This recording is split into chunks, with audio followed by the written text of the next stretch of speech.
servant, come. I am ready now. Approach, my Ariel, come.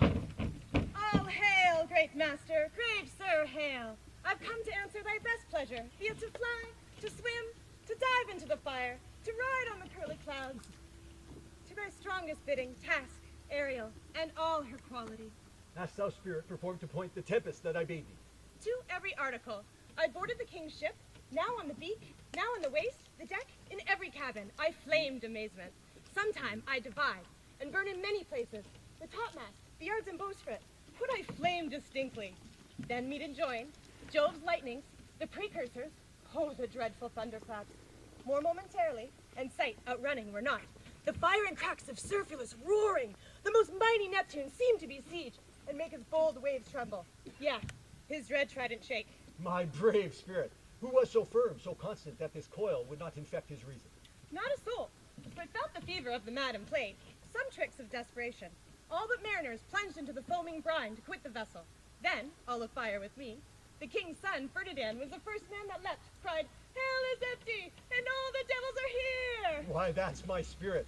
But are they, Ariel, safe? Not a hair perished. On their sustaining garments, not a blemish, but fresher than before, and, thou as bad as me, in troops have dispersed them about the isle. The king's son I have landed by himself, whom I left cooling in the air of sighs, in an odd angle of the isle, and sitting, with his arms, in this sad knot. The king's ship, the mariners say, how thou hast disposed and all the rest of the fleet? Safely in the harbor, all mariners under hatches stowed. I charge, exactly as performed. But there's more work. What is the time of the day? Past the mid-season? At least 2 glasses. The time between 6 and now must by us both be spent most preciously. Is there more toil? 'Tis thou dost give me pains. Let me remember thee what thou hast promised, which is not yet performed me. How now, moody, what is thou canst demand? My liberty? Before the time be out, no more! I pray thee, I have done thee worthy service, I have told thee no lies, I have made these no mistakings, I have served without or grudge or grumblings. Thou didst promise to bait thee a full year? Dost thou forget from what a torment I did free thee? No. Thou dost, and thinkest much to tread the ooze of the salt deep, to run upon the sharp wind of the north, and to do me business in the veins of the earth when it's baked with frost. No, sir. Thou liest, malignant thing! Hast thou forgot the foul witch Sycorax, who with age and envy was grown into a hoop? Hast thou forgot her? Oh, sir. Thou hast. Where was she born? Speak, tell me. Sir, in Argier, sir. Was she so?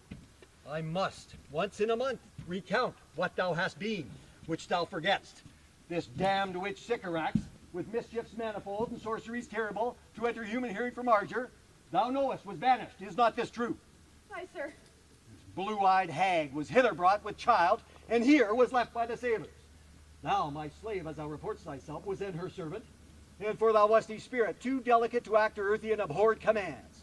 Refusing her grand hests, she did confine thee, by help of her more potent ministers, and in her most unmitical rage, into a cloven pine, within which rift imprisoned thou didst painfully remain 12 years, within which space she died and left thee there, to vent thy groans as fast as mill wheels strike. Then was for this island, save for the sun she did litter here, a freckled whelped hag born, not honored with a human shape. Yes, Caliban, her son. Dull thing, I say so, he that Caliban, whom now I keep in service. Thou best knowest what torment I did find in thee. Thy groans did make wolves howl and penetrate the breasts of ever angry bears. It was a torment to lay upon the damned, which Sycorax could not again undo. It was mine art when I arrived and heard thee, that made gape the pine and let thee out. I thank thee, master. If thou more murmurest, I'll rend an oak and peg thee in his knotty entrails till thou hast howled away 12 winters. Pardon, master. May I be so correspondent to command, and do my spiriting gently? Do so, and after 2 days I will discharge thee. That's my noble master. What shall I do? Say what? What shall I do? Go, make thyself like a nymph of the sea. Be subject to no sight but thine and mine. Invisible to every eye of all else. Go, take this shape and hither come in. Go. Hence with diligence. What ho! Slave!